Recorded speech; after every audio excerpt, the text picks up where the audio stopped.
Hi friends, welcome back to my channel Shivani Wave. Today I am delivering a dictation of 80 words per minute.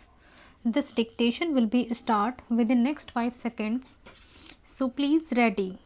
1, 2, 3, 4, 5.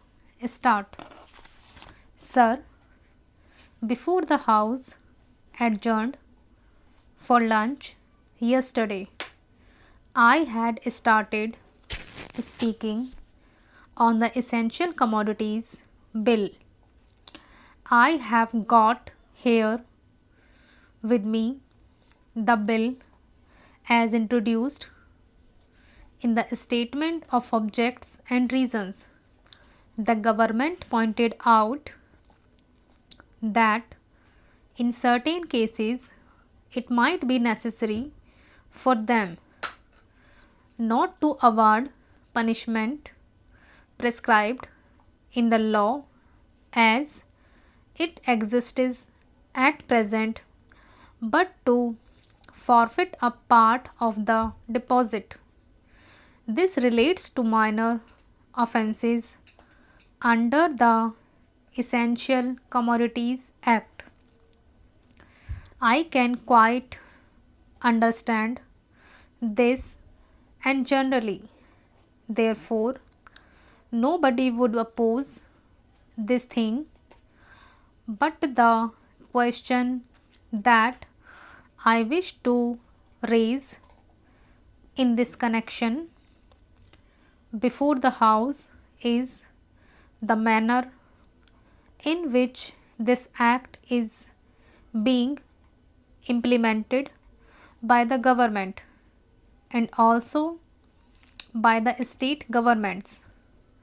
I mention the state governments because here is a measure which is sponsored by the Ministry of Food and Agriculture, and in regard to many aspects of which I believe the central government has concurrent jurisdiction, but much is left to the states. Our experience has been, especially in the state from which I come, namely West Bengal, that this act is not implemented properly by the state authorities because of various connections of certain people high up with the big business and others indulging in speculation, hoarding, and so on. The result has been that whatever should be done had not been done. The central government has got powers under this act to make rules, to give directions to the states, and to supervise the manner in which the particular measure is administered by the states.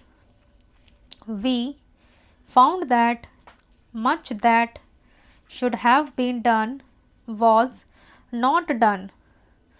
What is the use of talking about punishment of the small fry? Certainly, if they are guilty, they have to be punished, and the smaller the fry, the minor should be the punishment. I agree there, but the point is that the act is not properly implemented. We should like to know from the government as to how many cases have been started under the Essential Commodities Act. We know that food grains had been hoarded, speculation had been indulged in, stocks had been removed from one state to another surreptitiously by unfair and illegal methods. These should have attracted the attention of the Essential Commodities Act.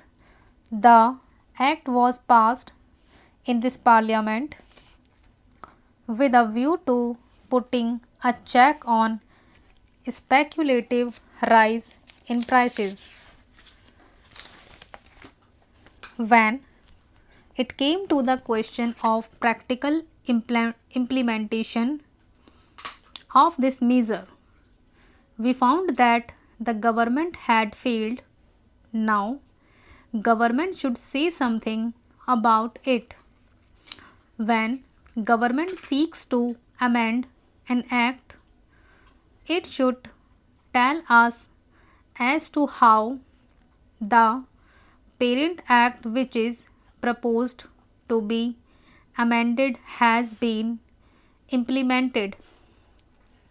Is it the contention of the government that difficulty arises because this particular provision is not there in the act? Are government in trouble because they do not know how to deal with the smaller fries? Or is it because that those who are supposed to administer this measure at the state level, at the district level, have thought it fit to ignore it, have thought it fit to bypass it? If any measure of the central government was needed for controlling the price of food grains and ensuring the supply of essential commodities of the community, it is the Essential Commodities Act. I would like the minister to say something on this. I know that he was not here at the time when we passed this measure, nor was he there when the Essential Commodities Act was bypassed by many state governments. In the past, we had drawn the attention of the minister to this problem, and that minister is now happily going to be the president of the Uttar Pradesh Congress Committee. But here I would like to ask the minister who has stepped into his shoes as to what he is doing in order to see to the proper implementation of this act. How many prosecutions have taken place? The small people of courts should be dealt with very mildly. I agree and I support the measure, but taking the law as it is today, without this amendment, it empowers government to deal very effectively, so far as the provisions of the law go, with the big traders, wholesalers and profiteers. I would like to know as to how they have dealt with them. How many are in jail today? How many have paid fine? How many have suffered imprisonment? How many licenses have been cancelled as a result of malpractices, corruption, profiteering, and so on, all of which are provided for under this bill? We are entitled to know. Take us into your confidence in regard to this matter. I say from whatever knowledge we have that very few have been prosecuted under this act. If it is so, it is not because our black market trade has suddenly become white market trade or those impious people have suddenly become virtuous with the succession in the office of the food minister by a new man. Full stop.